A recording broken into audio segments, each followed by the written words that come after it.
భక్తుడు దావీదు గురించి దేవుడు చక్కని మాట అంటున్నాడు. అపోస్తల కార్యం 13వ అధ్యాయము 22వ వచనం. అపోస్తల కార్యము 13వ అధ్యాయము 22వ వచనం. తరువాత అతనిని తొలగించి దావీదును వారికి రాజుగా ఏర్పరచెను.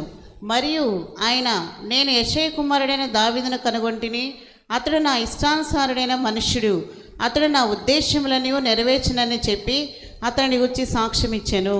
ఇక్కడ రాయబడిన మాట, అతడు నా ఉద్దేశములన్నీ నెరవేర్చువాడు.